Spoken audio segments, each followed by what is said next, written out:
This is the Galaxy Z Fold 2. Technically it's the third because the first was never really released, and so the second Fold became the first Fold, which makes this attempt number 3 for Samsung's idea of making a phone that unfolds into a little tablet. It is $2,000, which is way too much to pay for what you get out of this thing. But having said that, I gotta tell you, I feel like the third time's the charm because I'm a little bit charmed. There are two ways to talk about the hardware on the Z Fold 2. The first is to just talk about all of the things that Samsung has fixed from the original Fold, and that list is actually quite a lot longer than I would have guessed. The main display here is made out of glass now, the hinge is way better, and the cover display on the outside is actually big enough to use. They're all huge improvements over the original. So, for example, this hinge now has 8 cams that make it a little bit stiffer. There's elastic brushes on the inside to keep the dirt out. Now, when you close it, there is still a little gap on the inside, but Samsung has added some little bits to make that gap feel smaller. They've moved the magnets around a little bit, so there's still a satisfying when you close it.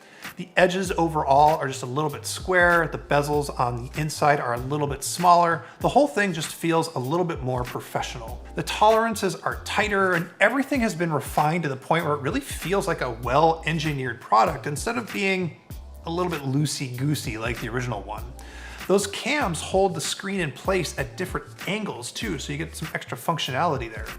Now, I can't promise that this is going to be more durable than the original Galaxy Fold, but it sure does feel stronger. And Samsung will provide a one-time screen replacement for $149 if you happen to break it. Now, the other way to talk about the hardware on the Z Fold 2 is to just point out that it's still a really unfamiliar object to carry around for most of us. When it's closed, it is this super thick and super heavy oblong stick remote kind of thing. I don't care what your pockets look like or what pocket you put this in, you're gonna feel it. It's just a weird big object. But when it's open, you get this very good, very big 7.6-inch screen. And there's a lot to talk about with this screen, but I just want to start with the downsides kind of quickly because I don't know, I think they're just the realities of what a folding glass screen has to be like in 2020 because physics, instead of being straight up errors on Samsung's part. So, even though this is Samsung's ultra thin glass here instead of plastic, it is still covered with a plastic screen protector. And technically I'm told that, you can go to Samsung and have them take this screen protector off, but honestly, having it on here is for the best. But that does mean that it will pick up little dings if your thumbnail hits it, and it does feel like a plastic screen. Now, this screen is also surrounded by a fairly thin plastic rail that you can't feel on the edges. There's even 2 little nubbins here that keep the screens from clacking together when you close it too hard. Finally, yes, there is a crease in the middle of the screen, and you can see it and feel it when you rub your finger over it. If you're viewing the screen at an angle and the light hits it just right, it's visible enough to be a little bit annoying, but straight on, the crease pretty much disappears, sort of like notches or hole punches do on smartphone screens. You get used to it and eventually you almost forget that that crease is there. Now, having said all that, I don't want you to get the wrong idea. I think this screen is very, very good.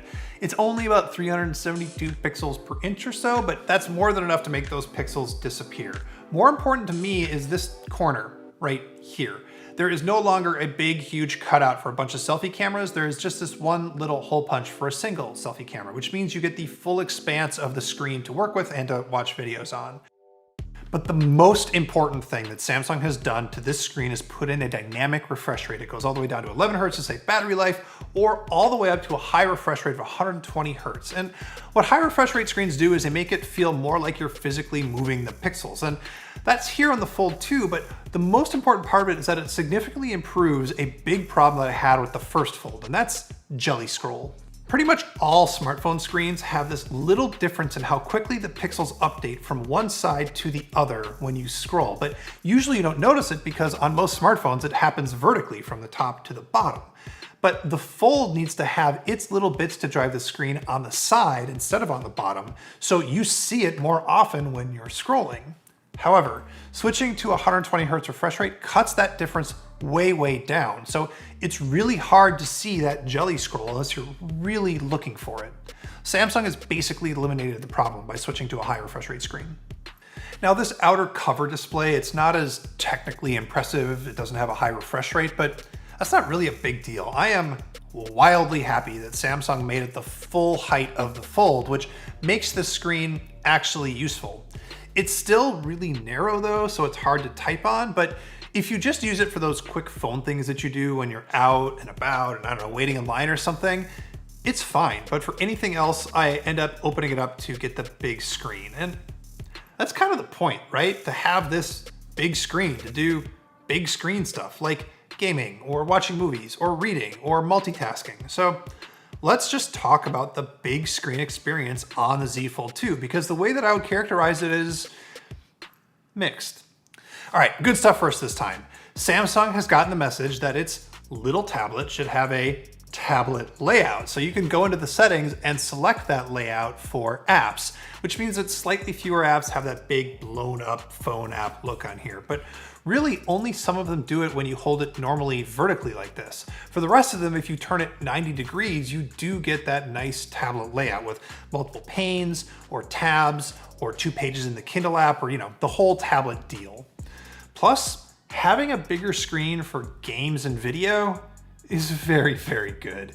If you are not watching it full screen, I don't know, picture-in-picture doesn't cover your other work, reading PDFs and docs and other things that are kind of annoying to do on your phone are really nice here. Plus, just a few apps like Microsoft's, for example, do support drag and drop between apps in multiple panes, but you really shouldn't depend on it being there. Android has a ways to go. There's also this feature that Samsung calls flex mode. See, because the hinge is strong enough to hold itself up at multiple angles, Samsung has made some software tricks to take advantage of it. So, for example, you can start a video on the outer screen, sort of flip it up to view it like that. Then you can flip it over to view it on the top of the middle screen, and then you can open it all the way up to watch it on the big screen. A few other apps do things in flex mode, like Samsung's camera app, but really not enough apps support it for it to matter that much. But do you know how you always hear that Android apps are bad on tablets? Yeah. Here's Facebook, all stretchy and weird. And here's Twitter, also all stretchy and weird. And here's Instagram, it doesn't even have a tablet mode.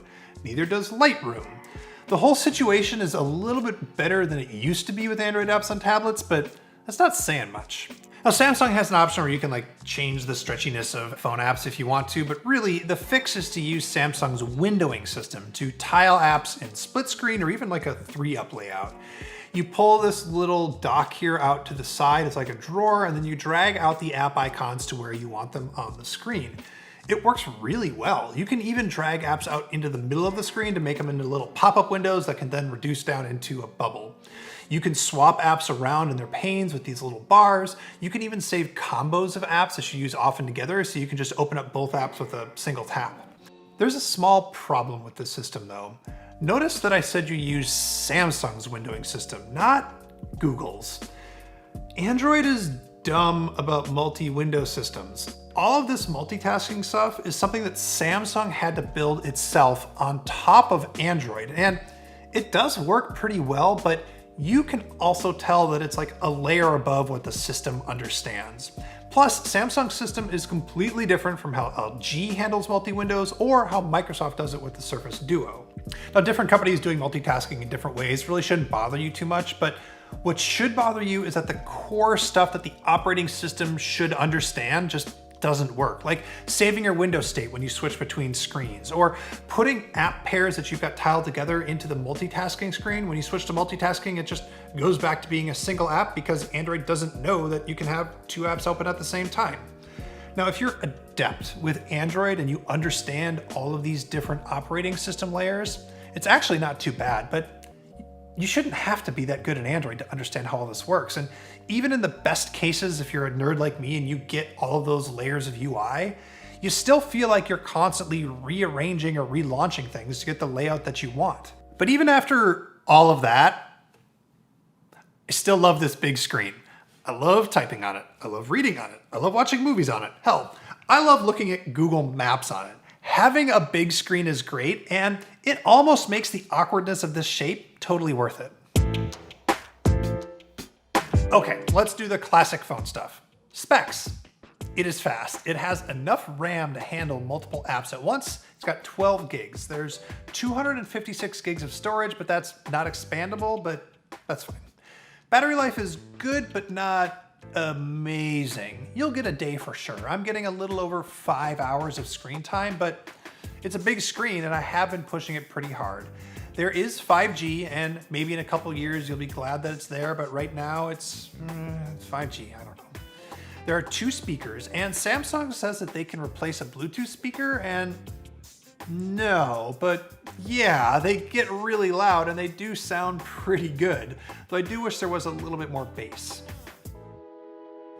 Cameras. Don't buy this for the cameras.